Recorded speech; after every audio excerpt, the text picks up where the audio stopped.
Bonjour, dans cette vidéo on va essayer d'expliquer comment utiliser la TI Inspire pour résoudre des équations. J'ai pris là donc trois types d'équations, une équation qui a admis deux solutions dans R, donc deux solutions réelles, une équation qui n'a pas de solution, c'est-à-dire donc son delta sera égal à négatif. Et après on va essayer de résoudre une équation dont le delta est négatif, mais cette fois-ci il va me donner des nombres complexes, donc c'est pas des réels. Pour la troisième équation, c'est juste là pour le programme de terminal S. Donc là, tout d'abord, je dois y aller sur menu. Je choisis algèbre, résoudre, et j'écris mon équation. Par exemple, ici, on a moins 2x au carré plus 3x plus 1 égale à 0, virgule x. Entrée.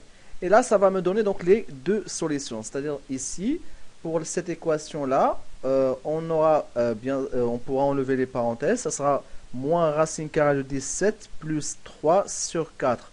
Ou bien racine carrée de 17 plus 3 sur 4. D'accord? Ça, c'est pour l'équation lorsqu'il a admis deux solutions. Maintenant, si on passe à la seconde équation, je vais refaire la même chose. Toujours algèbre, résoudre, x au carré, moins x, plus 3, égale à 0, virgule, x. Là, lorsque je vais faire entrer, ça va me donner donc cette réponse-là false. Ça veut dire que ça n'a pas de solution, cette équation. Pourquoi? Car tout simplement son delta, et ça va être inférieur à 0. Bien sûr, on parle de la résolution des équations dans R. Maintenant, si on passe pour les équations, bien sûr, dont le delta il sera inférieur à 0, comme je l'ai dit au début de cette vidéo, c'est pour les élèves de terminal S. Là, on va aller sur menu, algèbre, résoudre. Là, j'écris mon équation. Cette fois-ci, la variable c'est z, donc 3z au carré. D'ailleurs, c'est ce qu'on utilise souvent pour les nombres complexes.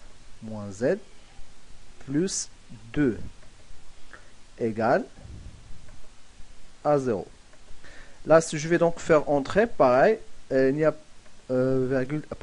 virgule. Cette fois-ci, c'est z. Donc là, normalement, la parenthèse, ça doit être après. Voilà. Et là, je fais entrer.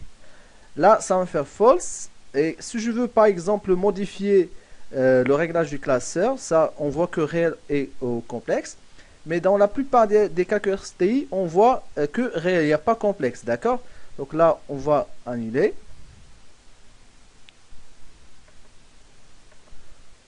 Ce qu'il faut faire, c'est que là, on va faire entrer sur ça. Je dois tout simplement mettre un C avant solve. Là, je mets C et je fais entrer. Et ça va me donner les deux solutions complexes. Z1 égale à 1 sixième plus racine carrée de 23 sur 6 I, ce qu'on appelle la partie réelle et la partie imaginaire. Et Z2, c'est 1 sixième moins racine carrée de 23 sur 6 I. Voilà donc pour cette vidéo. Sinon, si vous voulez savoir comment les résoudre sans la calculatrice, comme je l'ai dit donc au début de cette vidéo, c'est juste là pour vérifier si on a résolu des équations, on veut vérifier nos solutions, est-ce qu'on sont justes ou pas. Sinon, vous verrez donc d'autres vidéos sur ma chaîne, comment résoudre par calcul sans l'utilisation de la calculatrice ces trois types d'équations. Voilà, merci. Si vous trouvez que c'est utile donc cette vidéo, vous n'hésitez pas donc à la partager avec vos camarades et à bientôt.